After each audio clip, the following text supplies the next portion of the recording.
Hello, my beautiful subscribers. Welcome to my channel, Achiever.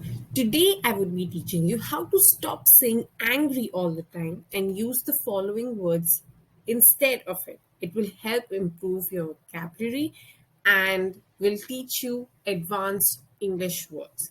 So, we'll begin with it. First, incensed. Incensed.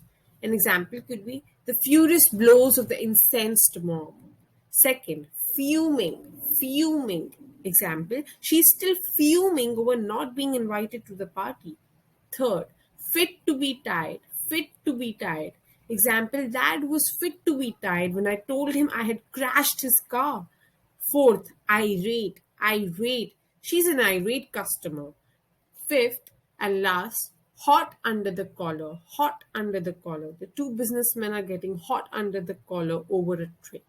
So, wrap for today, guys.